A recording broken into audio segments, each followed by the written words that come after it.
భారతదేశంలోనే కాదు, హైదరాబాద్ లో ప్రతి 6 నెలలకు ప్రతి 3 నెలలకు ప్రతి 6 నెలలకు ప్రతి 3 నెలలకు హిందూ దేవుళ్లపై మందిరాలపై ఇదే విధంగా అన్య మతస్థులు ఒక వర్గానికి సంబంధించిన వాళ్ళు పని కట్టుకొని మరి మన ముత్యాలమ్మ టెంపుల్లో, మన శంషాబాద్ లో, మన బాలనగర్ లో ఇదే విధంగా ఆ రోజు నవగ్రహ గుళ్ళో కూడా కానీ అమ్మవారి దగ్గర ముత్యాలమ్మ టెంపుల్ దగ్గర ఈ రోజు సాక్షాత్తు మల్కాజ్గిరి ప్రతి ఇంటి కులదైవము, ప్రతి ఇంటి దైవము ఈ రోజు కట్టమైసమ్మ గుళ్ళో కూడా అన్య మతస్థులు వచ్చి ఈ రోజు మనమూత్రాలు చేసి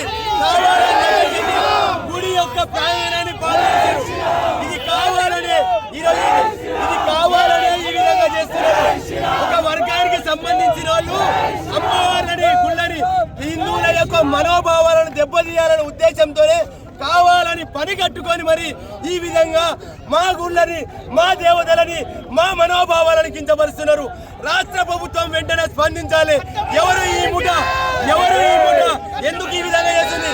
గతంలో ముత్యాలమ్మ గుడిపై జరిగిన దాడి, వాడు ఎక్కడ పోయిండు, వాడిని ఏం చేశారు, వాడు ఈరోజు బెయిల్ మీద వచ్చిండా, వాడిని ఉరి శిక్ష ఇచ్చినా, వానికి ఏ విధమైన శిక్ష ఇచ్చారు?